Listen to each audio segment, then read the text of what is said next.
Good evening, ladies and gentlemen, and welcome to an evening of swinging 60s music here at the organ. And of course, swinging 60s doesn't mean swing music from the 60s, it means the swinging 60s.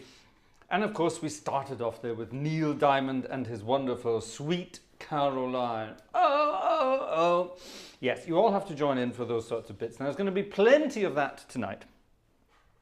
Plenty of that. Lots of goodies tonight. I've chosen all sorts of music from the 1960s.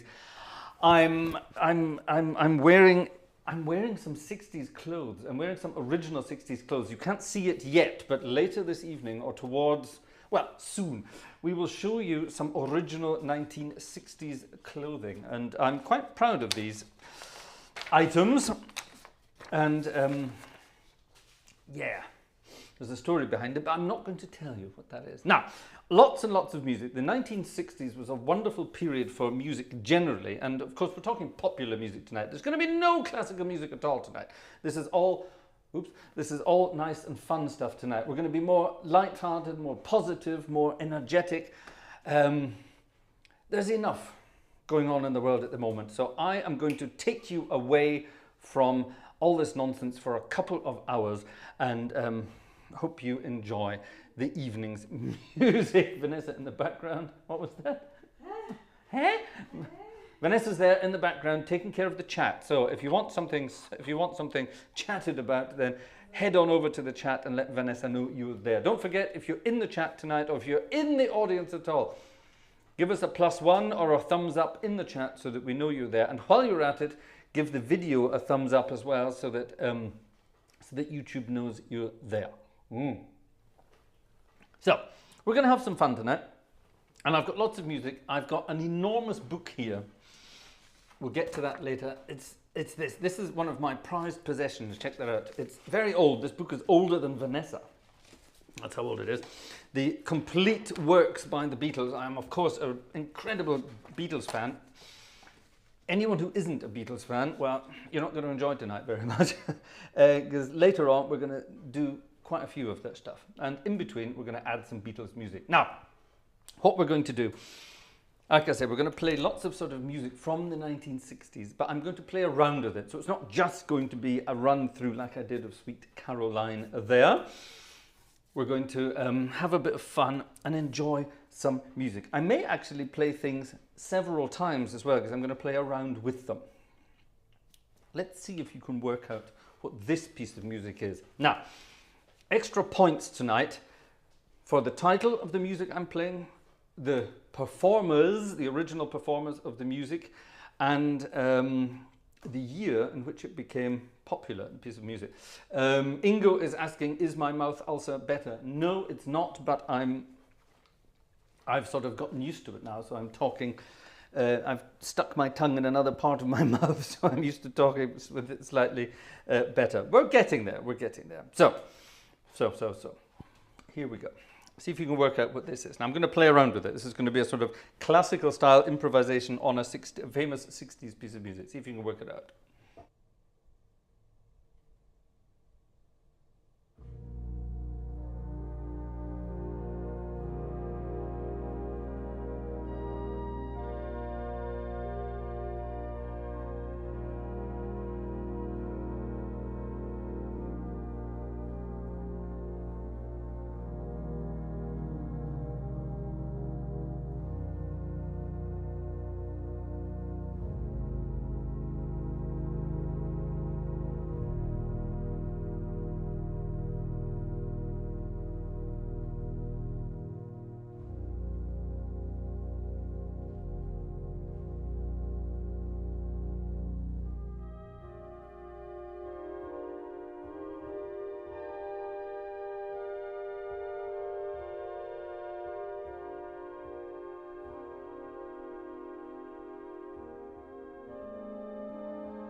Bridge Over Troubled Water. Written in the 1960s by Simon and Garfunkel, but suddenly, or for some reason, didn't actually become famous until the very, very beginning of 1970. Around about, sometime in January in 70 that it hit the charts, but it was out before that. It was written in the 60s, obviously, and quite an amazing piece of music. Now, the 1960s, historically speaking, were a wonderfully important time for popular music. Don't forget, after the Second World War, music was very sort of split, and there was the sort of very sort of nice, polite, sort of 1940s sort of sentimental music that came out of the, shall we say, the white camp. And it was a bit cheesy, to put it mildly. The 1950s then saw the sort of the emergence of rock and roll, which finally, thankfully, took some influences from the black music of the time, and of course, white and black musicians were very into that kind of music, but it was a black music, and it was sort of stolen by the white people and turned into something. Don't forget Elvis Presley, started all this sort of nonsense. He wasn't the first to do it, but he was one of the first. And all these influences, so you have the blues influences from the South, you have the country and Western influences from the Mid-South, and then you have sort of other influences from further around the United States. Now, this kind of music also made its way across the Atlantic to Europe, of course, and became very popular and became sort of adapted. And then throughout the 50s, things sort of continued. And then in the 1960s, things just went crazy. Especially when 4 young chaps from the city of Liverpool hit the scene. And when they sort of arrived on the scene, people went a bit crazy around the world. Don't forget, this is a kind of music that suddenly was very sort of, not being too nasty about it, it was quite sort of primitive music, basically. And it came out of something called skiffle, believe it or not. If you don't know what skiffle is, don't bother looking it up. And let's do this one, actually. Skiffle was a sort of a I don't know, folky kind of music. Guitars, banjos, and sort of very folky sort of texts. And a lot of bands started or tried the skiffle movement. Some of them stayed in the skiffle movement, and 2 of the most famous bands of all time, being of course the Beatles and then the Rolling Stones, they started out as skiffle bands, believe it or not. And when they toured the world, they were sort of the support acts for the trad jazz bands of the time, believe it or not. Kenny Ball and his jazzmen, Acker Bilk and the Paramount Jazz Band, Chris Barber, all those guys who were on the sort of the jazz scene. And these young bands, the Beatles or even the Rolling Stones, they were the support acts for these jazz groups. That's how popular trad jazz was at the beginning of the late 50s, early 60s, in the UK at least, and around Europe. And these young boys were basically the support acts. For years, I played in a jazz band, Rod Mason and his Hot Five, and our trombonist, John Mortimer, was Acker Bilk's trombonist for years and years and years and years. He joined Acker in the late 50s, and John always fondly told the stories of when they had concerts in London, what's it called, Eel Pie Island or wherever it was. They had all sorts of these wonderful concerts, and the support act for Acker Bilk was the Rolling Stones. And John Mortimer, wonderful trombonist, but also harmonica player, he showed Mick Jagger how to play the harmonica, how to play better harmonica. Mick Jagger was already trying to play the harmonica, and Johnny took him aside and said, "Come on, I'll show you how to do it properly."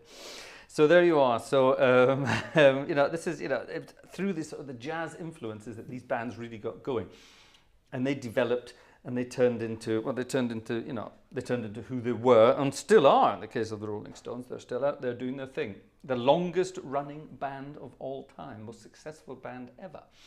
Now, the Beatles, of course, they were from further north in the UK. They were from Liverpool, right? Sort of scallywags they were, apparently. And they had a very sort of different style. They started out in a more folky style, and then they sort of progressed in a different direction. The Rolling Stones stuck to this, the bluesy stuff, but the Beatles went off and did their own thing. And that eventually made its way around the world. And, well, we know what happened then. The British invasion, as they called it in the musical world. And that got rid of all that sort of cheesy, sentimental stuff around the world. So if it wasn't for the Beatles, none of the modern popular music we have would be possible, or would even have happened. So let's play one of the Beatles tunes to set things off for this evening. I'm going to play one called A Hard Day's Night. But because I'm sitting at the organ, I'm going to play around with it like I did Bridge on Troubled Water. But we'll get into it. I think you know it's been a hard day's night. It's been a hard weekend, actually. So, yes, so this fits absolutely perfectly. During this number, Mrs. Gartshore might, if she's still awake, it has been a very hard day's night for Mrs. Gartshore over the weekend. She's falling asleep in the corner here. She might show you my secret clothing items during this one, to which there is a story connected to this piece of music.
It's been a hard day's night. Yes, ladies and gentlemen, tonight, for one of the first times in a long time, I'm wearing, at my organ at home, shoes. But I'm not just wearing any shoes. I am wearing, can I have the shoe camera, please, on the big camera, please? I am. Thank you very much. I don't mind, PD. Yes, please. Let's get the shoe camera. Yeah, check this out. Check these out. These, ladies and gentlemen, these are original 1960s men's boots. They are proper. They're not quite winkle pickers because they're not pointed at the toes here. They're still curved. But check that out. Check that out. Look at that. Check that out. Cuban heels. Perfect for playing the organ. These are brilliant. Absolutely brilliant. So, like I said, they're not pointed toes, so not winkle pickers, the traditional, but rounded. But yeah, these are original 1960s German boots. And yeah, they're almost 60 years old now. And they were given to me in the 90s. They were given to me in the 90s by a friend who bought them in the 60s, and he bought them in Germany in the 60s, or got them in Germany in the 60s, let's put it like that. And I was visiting him in the 90s, and he gave them to me. So there you are. So that's enough of that.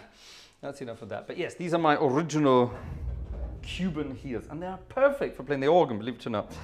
I used to be quite jealous of girls playing the organ, because, you know, girls' organ shoes have a little more heel on them.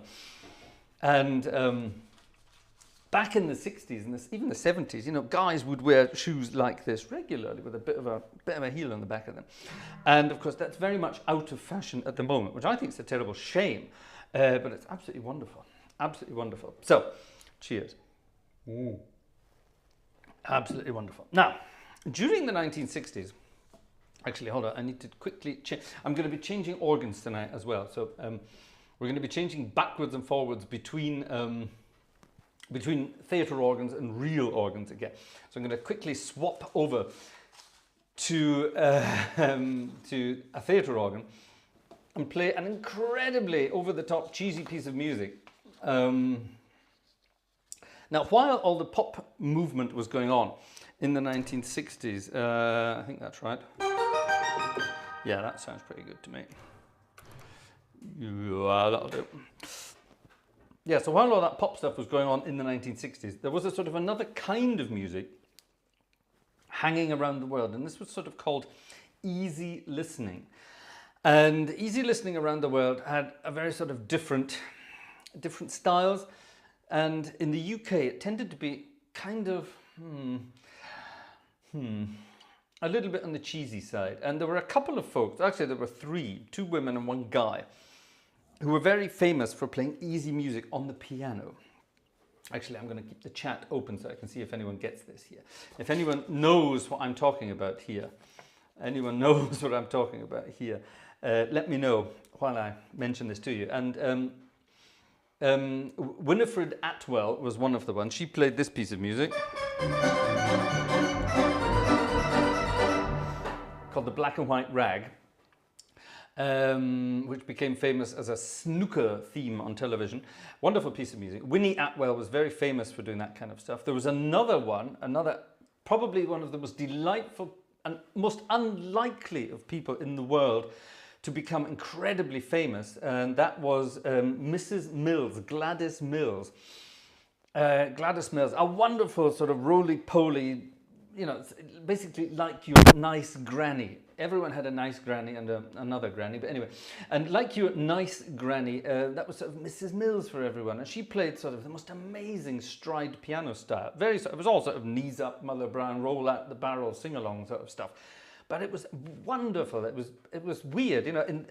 While the world was sort of getting into the Beatles and modern flower power and all that sort of stuff, Mrs. Mills was still sort of doing pub sing-along music, and it was wonderful. And they were the two sort of women who did that kind of things, and they were great. They were incredibly happy and smiley and wonderful. You know, wonderful people, incredibly talented. But there was a guy who did it as well. Someone's mentioned him here in the who mentioned it? Someone mentioned, there we are, Jez. Jez mentioned him, Jez M mentioned him in the chat there. Russ Conway. And Russ Conway, a phenomenal piano player, but the most doer-faced bastard you ever saw in your life on television. He would play, he only had like one hit. It was called Side Saddle. And guess what I have here? And he would sit and play Side Saddle on television, and he would play it perfectly every time. And it always looked as if he was miserable while he was doing it. Now, whether he was concentrating very hard or whether he was just sitting there thinking, oh, get this over and done with and give me the money, I don't know. But Russ Conway wasn't the happiest looking of piano players during his time, but it was very happy kind of music. So here then, on the theatre organ, is Russ Conway's Side Saddle. And this organ, has a piano attachment. So guess what? I'm going to use it. Side Saddle, the 1966 version. He updated it in 1966. The original version was the late 50s, and this one was the 60s version. So there you go.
As simple, or not quite as simple, as that.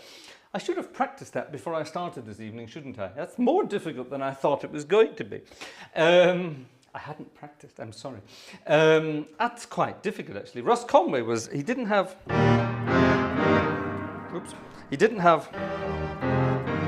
incredibly big hands like me. He could just about stretch a tenth, but he would roll his tenths.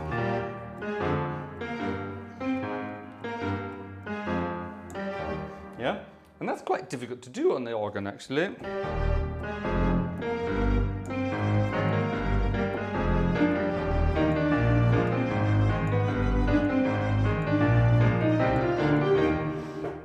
You've got to get your thumb in there beforehand. So what does that mean? If I play that again from the beginning, just listen to this. Listen to what the left hand is doing.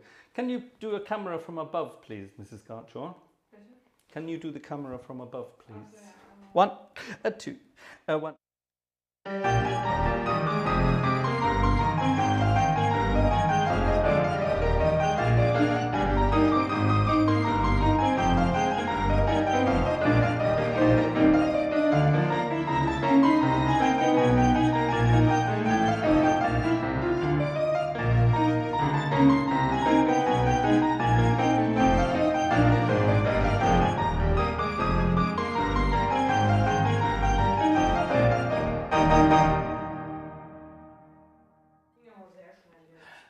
I was demonstrating. Ich habe nur ein Demo gemacht, was ich gerade gemacht habe. Ah.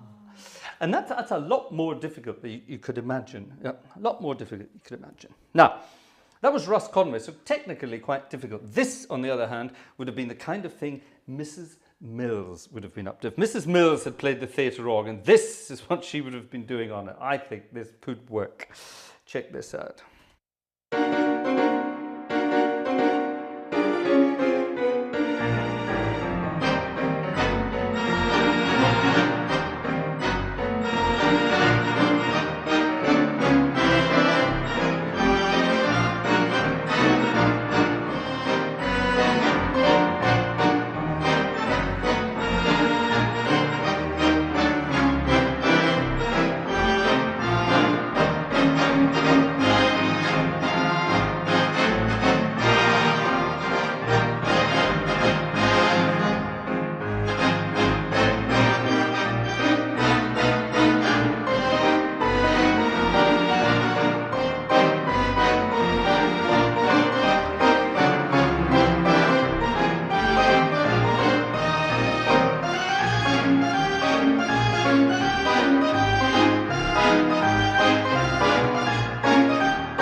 Sorry, a very quick blast of what Mrs. Mills might have done on an organ. She was good at, she would play tunes. She wouldn't just play a tune as, you know, a straight tune. So T for 2 would be.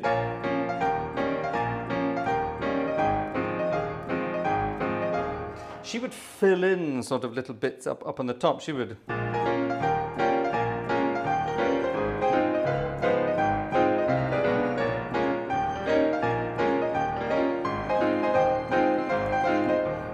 She would fill in all the sort of little bits on top. Very difficult to recreate properly and authentically, but she was an incredibly talented piano player. Right, that's enough of that. Now, while all that sort of stuff was going on in the UK, over in America, there was a very different kind of, actually, back to the proper organ again. I'm using Alessandria again, because I love Alessandria at the moment, with its tubas and things.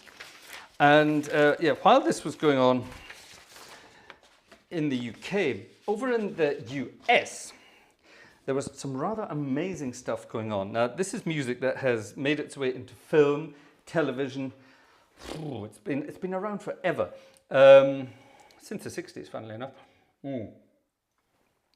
And the guy who played all this music is still alive. Still doing very well, actually, still playing.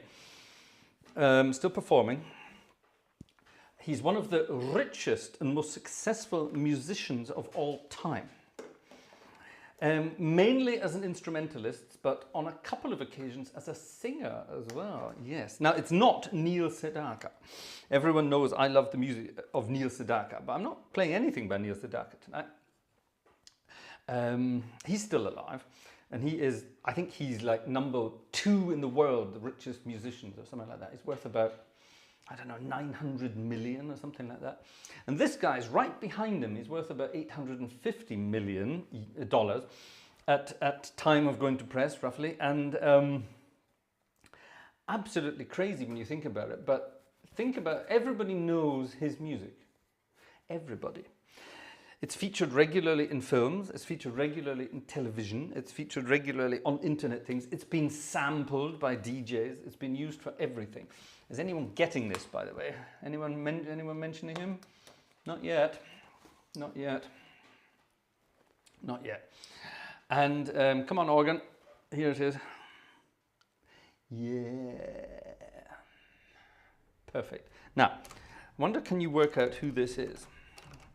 You might be able to. You might not. You might not be able to. I'm going to play around with it as usual. At least I'm going to start off by playing around with it.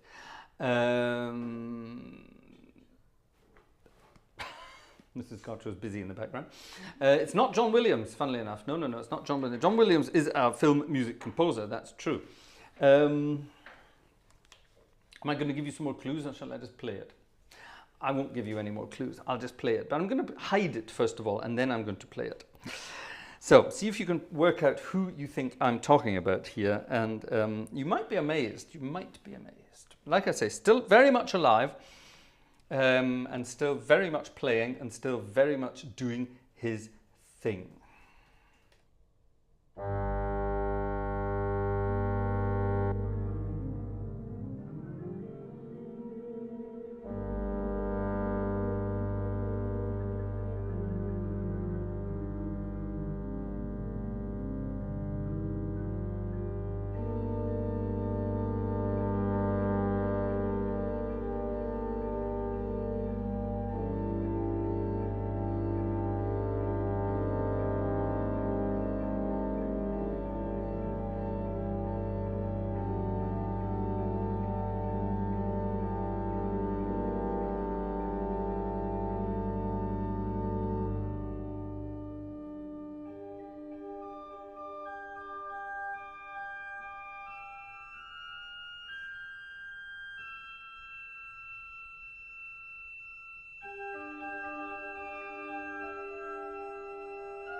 ha! Wonderful. How about that? That was, of course, Mr. Herb Alpert. Absolutely wonderful, wonderful, wonderful, wonderful, wonderful guy. I think he's actually a really lovely guy. I've never met the guy, and I don't actually know anyone who has met him. But I'm imagining he's a really nice guy. I think he's 86, 87 now. He's quite old. But he's still going well. He's still going well. Absolutely wonderful. Yeah, and that was his A Taste of Honey, it was called, which was one of his famous numbers. Don't forget Herb Alpert and the Tijuana Brass. That was his band. He's American. He's not even from Mexico, but he sort of coined in on the sort of Mexican style, the sort of Tijuana brass band sort of style. 2 trumpets, trombone, and a rhythm section. Wonderful stuff. And he's from Los Angeles. I think he was even born in Los Angeles. Not sure where his parents came from. So a name like Herb Alpert. It sounds sort of German or Dutch or something. But there you are. That was Herb Alpert. Now, Herb Alpert was also responsible. This is a piece of music I transcribed this evening before dinner. That's how dedicated I was for you this evening. I hope you're enjoying yourselves this evening, by the way, ladies and gentlemen. I see you're all clapping along there. If you would like also to help us out by supporting us, this would be a wonderful, of course. All of this here that takes place, this is my job, this is my living. And as you know, times are tough at the moment with the way things are in the world. So if you're enjoying what you're listening to this evening, if you're enjoying what you're hearing and want to help us out in any way, then there are various options there. Vanessa's got a PayPal link up there. If you look at the description underneath, there are various other methods. So yeah, if you want to help us out, that would be very, very wonderful of you. We'd be very grateful. Thank you very much indeed. And yeah, we're sort of almost relying on your help these days. Things are getting tough. Things are getting tough. Cheers, everybody. Now, anyway, like I was saying, Herb Alpert. Herb Alpert, very talented guy. Very talented guy. And nowadays, he's spending his money wisely. He started a musical foundation, a music school, all sorts of things. He's very, very into helping out other musicians, which I think is wonderful. Giving a lot back, which makes him a good guy in my mind. But back in the 60s, he was the big thing. He was really a big sort of deal. And the legendary Mr. Burt Bacharach, we all love Burt Bacharach, and Burt used Herb Alpert on one of his most famous film scores. And this was a film from the 1960s. Some of the most popular films of the 60s were, of course, the James Bond films. And after Dr. No was made with Sean Connery, they decided to make a sort of a spoof version. They didn't think that this would catch on, this James Bond franchise. They didn't think it would catch on. So they made a spoof version of a James Bond film. Anyone know what it is? I'll wait for your answers here. If you recognize it or if you know what it's all about, then work it out. Let me know. I'm going to give you 2 seconds. Tick tock, tick tock, tick tock, tick tock. What's with the microphone? It's working, isn't it? Isn't it working? Lucas says there's something wrong with the microphone. All I see is it scratching on my shirt. It's probably my hairy chest. I'm very sorry about that. Is it not working? What's that? The microphone. Dog here. It seems to be working.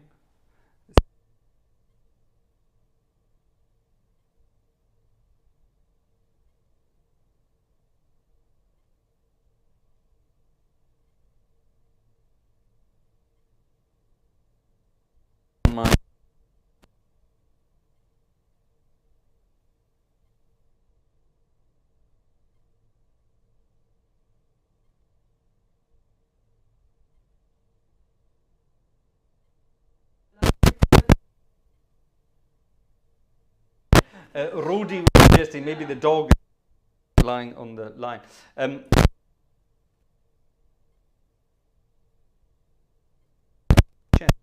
So I've moved it down there. Is it better? Yeah, is it back on now? Is it back on now?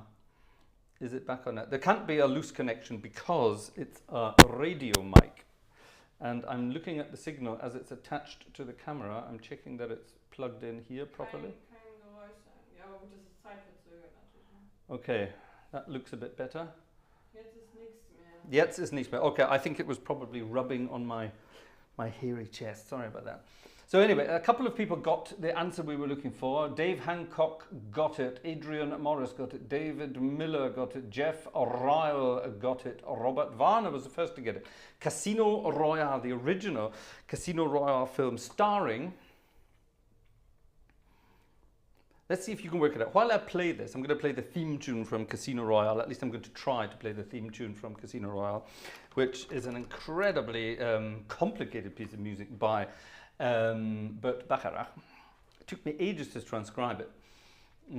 So here, it's in my own music score writing here. I'll just transcribe the melody and put some chords on it. So let's see if we can work it out.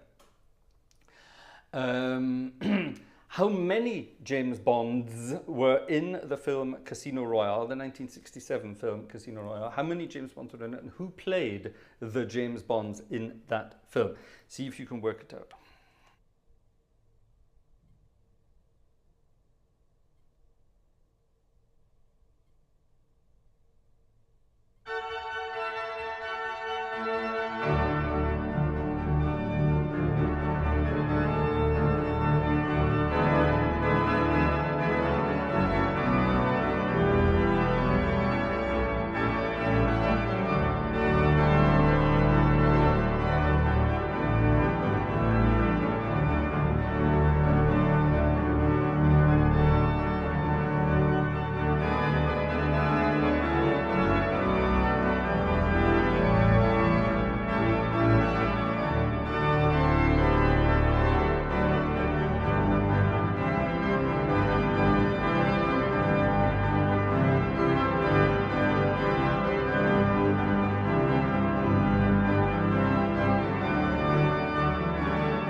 I'm willing to bet no one's ever played that on the organ before, and certainly not on a church organ.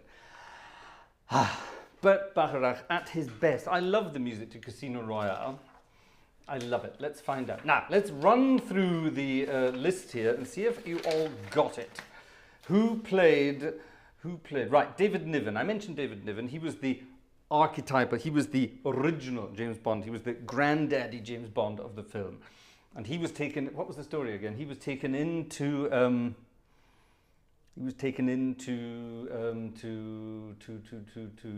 word I'm looking for, to sort of gather up all the other James Bonds out there. Daniel Craig, wrong. Daniel Craig was Casino Royale in much later, 30 years later, 40 years later probably actually. Peter Sellers, yes, Peter Sellers was one of the... Orson Welles was the bad guy, that's correct. Orson Welles was the bad guy. Le Chiffre, he was the bad guy, that's correct. Anyone else? No one else? No one else? Oh, come on, people, no one else? What about Woody Allen? Woody Allen was Jimmy Bond, the nephew of David Niven. Ursula Andress played, oh no, she didn't play Moneypenny. Ursula Andress also played a James Bond. Who else was James Bond? Anyone else? There were quite a few more. Anyway, all good fun. Go and check it out, the original film. It's a bit over the top, sort of 60s spoof kind of stuff, but it's rather good fun nonetheless. Now, while in Great Britain, the world was listening to the Beatles, over in America, or the Beatles and the Rolling Stones, over in America, another group of young chaps, a family group in fact, were getting together and creating some amazing music, some absolutely frighteningly amazing music, from the sort of composition style of things, way, way, way more sophisticated than anything any of the British guys could have come up with. And yeah, this is a great group. They started out playing sort of surfing music to get the young people going, to excite the young people. And then later in the 60s, they decided to turn to rather more sophisticated music. We are, of course, talking about the Beach Boys. Brian Wilson, the Wilson family. Brian Wilson, Carl Wilson, Dennis Wilson, Mike Love, and the other one. Al Jardine, that's right. Not the Partridge Family, the Beach Boys.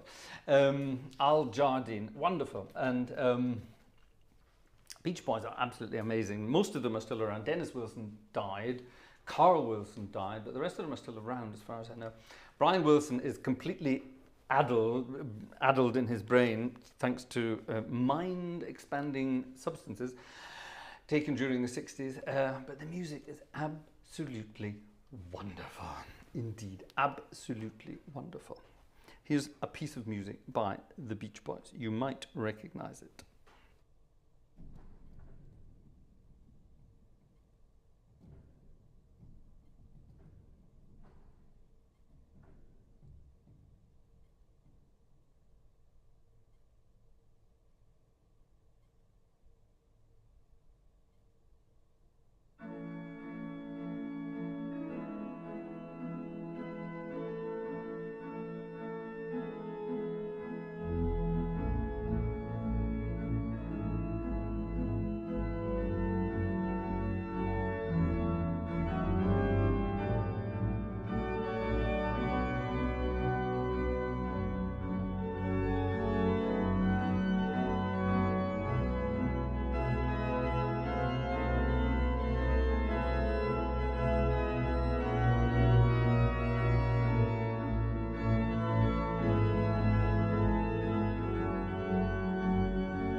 Again, I should have practiced that when I started this evening, isn't it?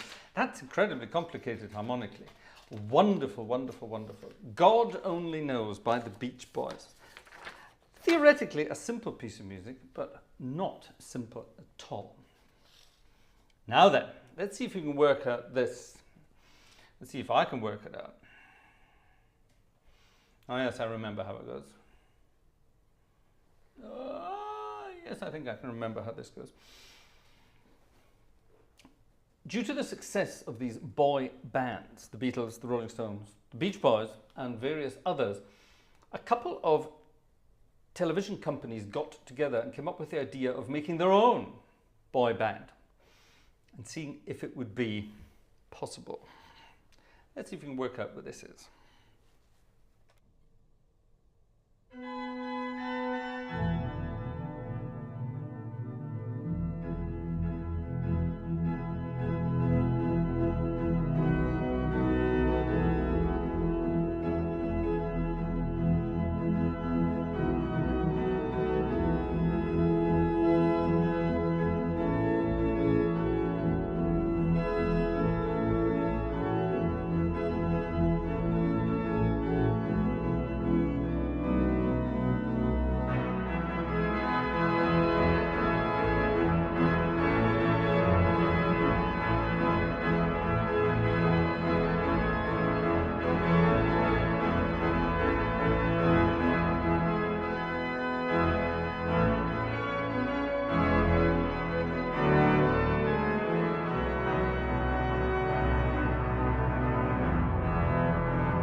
I'm a believer. The Monkees, but not written by the Monkees, written by, someone got it right. Who mentioned it? Someone mentioned it. It was written by Neil Diamond. Neil Diamond also wrote the first piece of music we played this evening, which was, who's been there since the beginning. Now, ladies and gentlemen, no, I haven't mentioned it yet, have I? But I mentioned it in my short that I posted last night. Yes. Oops, sorry. I left my crescendo pedal open. Save the date. Ladies and gentlemen, we are going to do something very exciting very, very soon. Well, soon being May. In the merry, merry month of May, that's the Gartshores, we are going to put on an organ festival. Cue picture, please.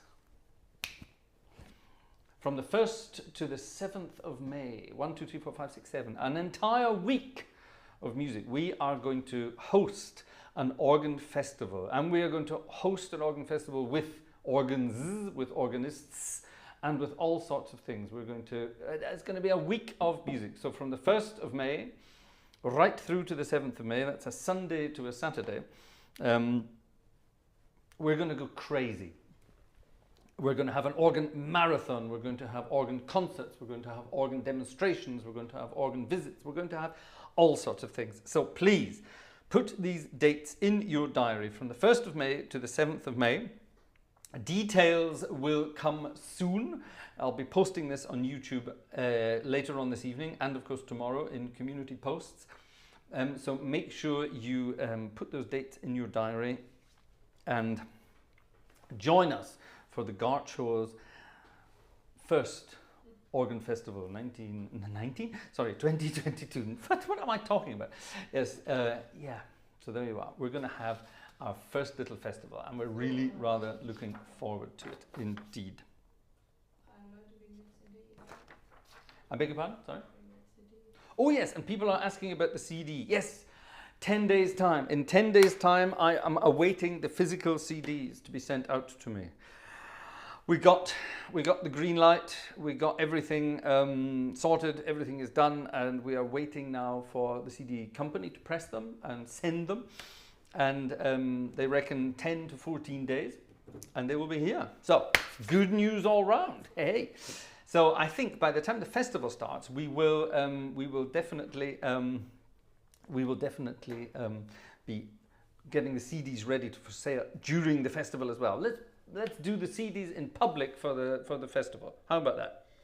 Aber die Leute wissen, dass es online ist. Ne? Ich glaube, die denken irgendwie, dass wir irgendwo ein Festival. Oh yes, by the way, the organ festival is going to be an online organ festival. Obviously, it's a YouTube organ festival, not a live organ festival with audience members. It will be a YouTube international organ festival for all people around the world. But more details as and when we have them for you. This is just to save the date so far, okay? Preliminary planning has begun, but we're going to take it from there, and you will be informed as soon as we know more of all the other dates coming up. So that's very exciting. So there we are. Lots of positive news tonight. We need some positive news at the moment, don't we? On with the music then. Let's see if you can work out what this is. Bossa Nova.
The Happening. The Happening. One of my favorite pieces of music of all time. It's such a happy, happy, happy piece of music. Absolutely wonderful. The Happening. The Supremes. Who was the lead singer of the Supremes? Wonderful piece of music. And here for Graham Twist, perfect use of the circle of fifths as well. Absolutely wonderful stuff. Isn't it wonderful? Now, earlier on this evening, I got a request from a friend of the channel's, and I'm going to go back to our theatre organ for this one, from our friend Colonel Ryan, Colonel Iron, actually we should call him. Rien ist endlich fertig im Bügel. That's exactly what I'm talking about. Und heute ist er schneller fertig, weil du schnellere Sachen. So yeah, everyone calls him Colonel Ryan, but we're calling him Colonel Iron at the moment because Sunday night is his ironing night. He's a wonderful family dad, really. Rien is a brilliant guy, and he's been doing the ironing every Sunday night for his family. Now, last Sunday, he took a very long time to do the ironing and wasn't finished by the time we were finished. And tonight, because I'm playing lots of happy, fast music, he's already finished. So there you are. Now, earlier this evening, I had a chat with Rien, and he wanted a piece of music.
Oh, Vanessa's doing it. Oh, no, that was wrong. That's right.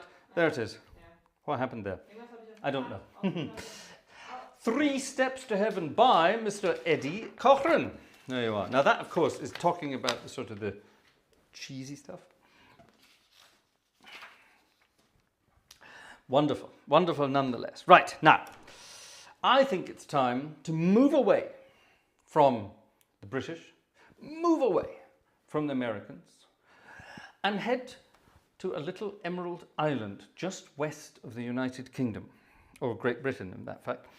We're coming up to St. Patrick's Night. Friday night's organ night is going to be an Irish night, obviously, because it's Patrick's Night, the night before St. Patrick's. And we're going to be having a lot of fun on Friday night with our St. Patrick's programme.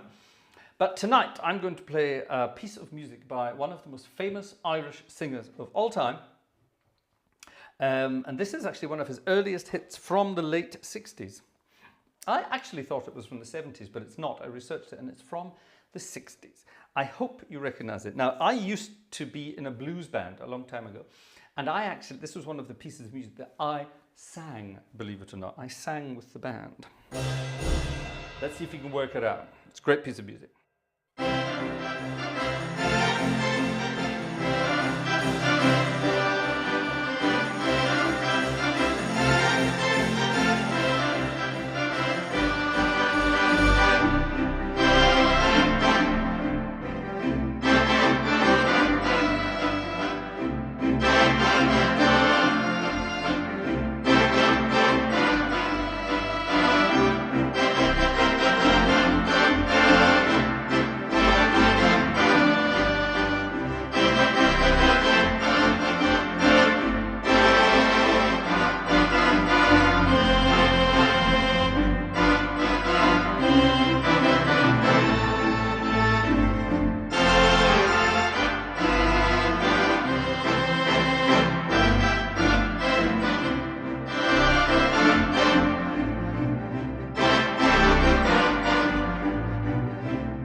Van Morrison's Brown-Eyed Girl.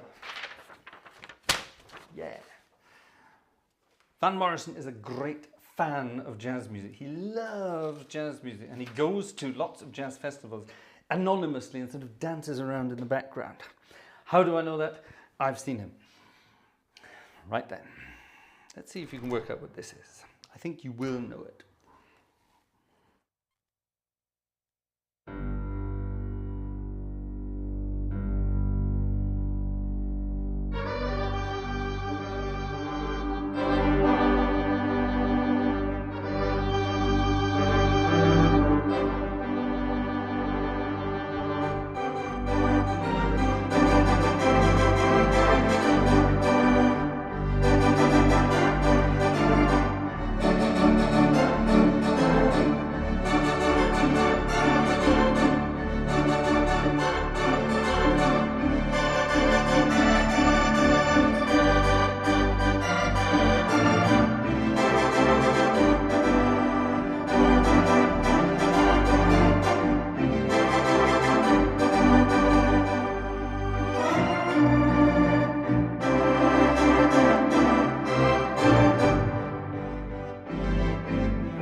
Oh, Son of a Preacher Man, as sung by... Pretty good. I'm not going to play the next one because... I'm not going to play the next one. How are we doing for time? Oh, it's only 11:30. Isn't time flying when we're having fun? Oh, my goodness me. My goodness me. How's everyone doing tonight then? How are we doing on the... How are we doing tonight, Vanessa, on the old donations side? Are people... Oh, ich weiß gar nicht, wo dieses Konto ist, wo ich das gucken kann. You don't know? Nee. Vanessa has not been keeping an eye on our donation fund this evening. May I check it for you?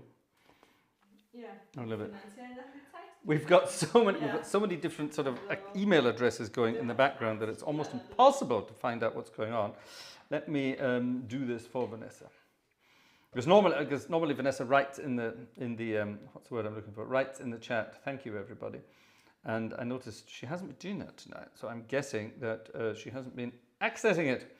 So I'm sorry about that. So if you have donated something this evening and you haven't heard from Vanessa, then we're very sorry. But here we are. I'm opening it up. Oh, there we are. There we are. So there's been quite a few tonight. 1, 2, 3, 4, 5, 6, 7, 8, 9, 10.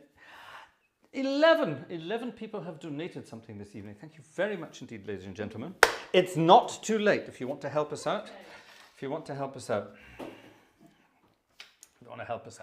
We are very, very, very happy to have you around. Let's see if I can play this. I'm going to go back to the... actually, or will I? Yeah, we'll go back to Alessandria for this, actually. Anecdote time, I think. Whew.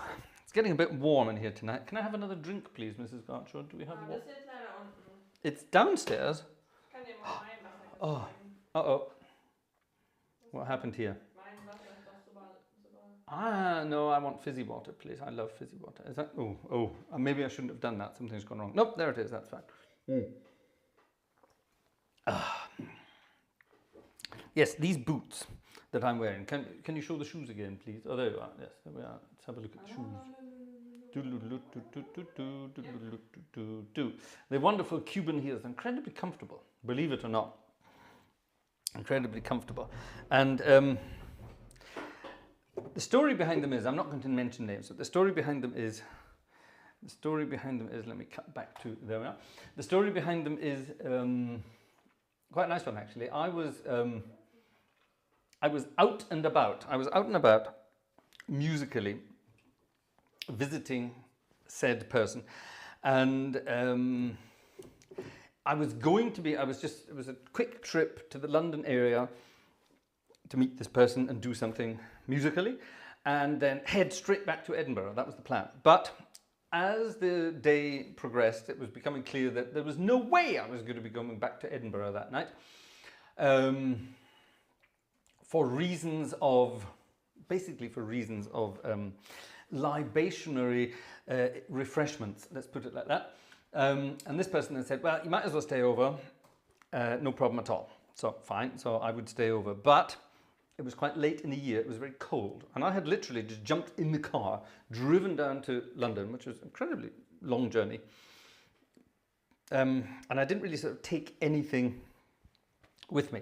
So he sort of said, oh, well, let's go out and have something for dinner. I said, well, I've only got this on, so I'm a bit cold. And he gave me a coat, a sort of an overcoat. Here's the organ. Give me an overcoat, and we went off out for something to eat, and it started absolutely pissing with rain, and we got completely soaked, absolutely completely soaked. And on the way back, everything was drenched right through, including the coat he'd given me. And the rest of the night was just sort of a bit of a laugh and more drinks. And then in the morning, everything was still completely soaking, including shoes and all the rest of that. So he gave me these boots and said, here, just take them and you can give them back to me at some point. And I wanted to give them back many years later, but he said, no, I don't want them. Keep them. Fine. Which was great. And the coat. He gave me another coat and he said, oh, if you're going to take shoes from the 60s, you might as well have a coat from the 60s. And he gave me an overcoat from the 1960s that had never, well, I think he'd worn it once in the 60s or something like that. And he still had it. And he said, here, take that. It'll keep you warm. And yeah, again, you can give it to me one day again. And I took all these things back down next time I saw him, and he said, nah, keep them. They're a present from me, and I still have them. I still have them now. So I still have the boots, which I wear occasionally, and I have this wonderful winter coat, which I'm not actually allowed to wear because Vanessa doesn't like it. It's very old-fashioned. It's sort of a camel brown 1960s double-breasted overcoat. Very out of fashion. It probably came back into fashion at some point, but I never sort of got round to it. So at some point I'll dig it out and I'll show it to you. So there you are. Those are my 1960s clothing anecdotes for now. Right, here's a piece of music from the 1960s that has just become one of the most famous pieces of music of all time. Everybody knows it, everybody joins in, everybody loves it. And I'm going to turn it into an organ improvisation. See what you make of this.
you don't need to say anything, do you? That's the kind of music that it's just perfect. It's just absolutely perfect. Now, I did promise we'd get on to some Beatles numbers, and before we do,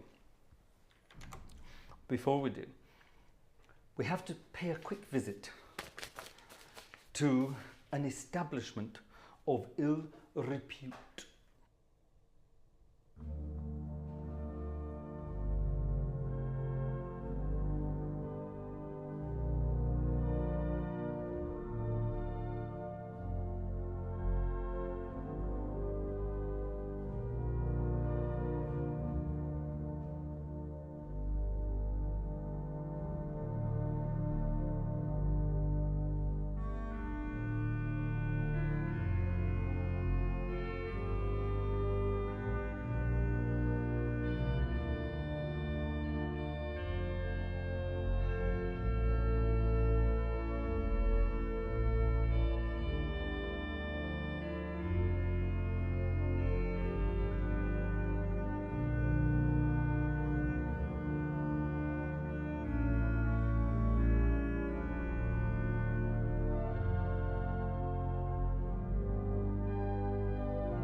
Just checking up with something with Mrs. G there, on a piece of music that I thought I had, but I don't. So I won't play it because I don't have it.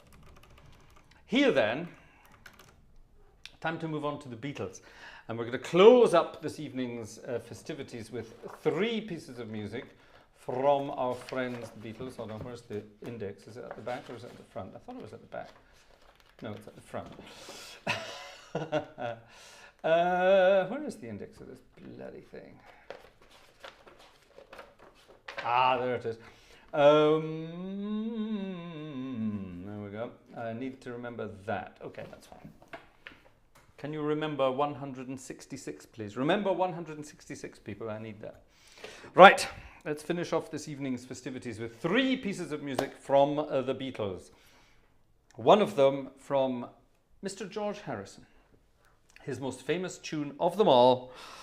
One of the most famous love songs of all time. And the piece of music that made George Harrison, and now Danny Harrison, who inherited it all, one of the richest people on the planet, musically speaking.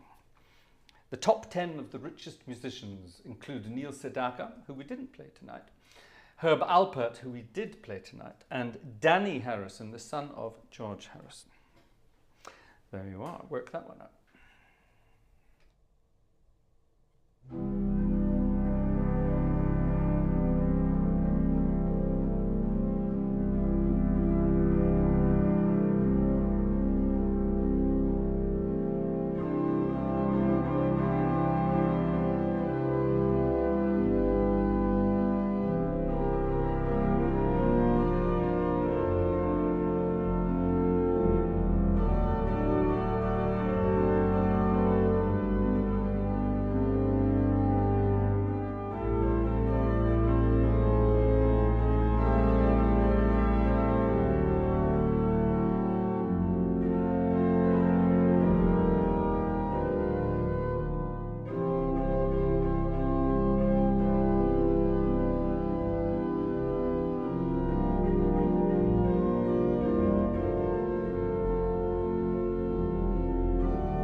the one and only amazingly beautiful song, Something.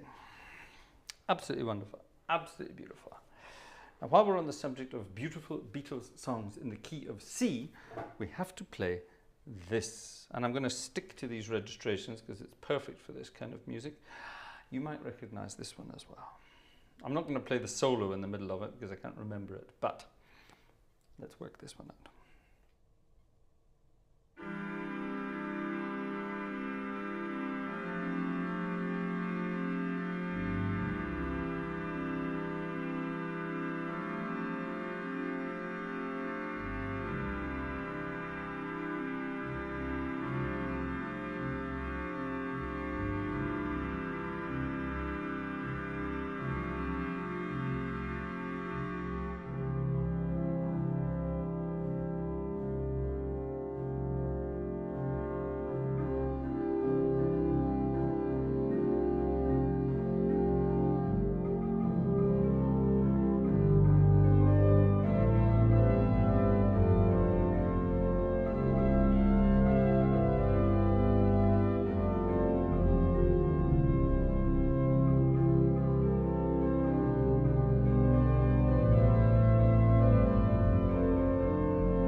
Well, ladies and gentlemen, Let It Be was pretty much our final number for this evening. I think we have to finish off with the most prophetic piece of music by the Beatles, which I think is what we all need right at the moment. Let's close up with this final piece of music for this evening. Ladies and gentlemen, thank you very much for joining us this evening. Thank you very much for our swinging 60s organ music night. Sunday night is organ music night. I hope you had a good time. I hope you enjoyed the music. I hope there was something there for everybody. Thank you for your help, your donations, your chats, your thumbs up, your subscriptions, your help, your love. And that's the word we're looking for. To quote Mr. Ringo Starr, peace and love, everybody. Let's finish off with this. See you all at the very latest on Friday.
Good night, everybody.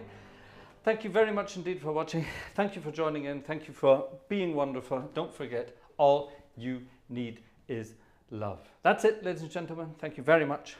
See you all at the very latest on Friday. And don't forget, 1st to 7th of May, the Gartshore Organ Festival.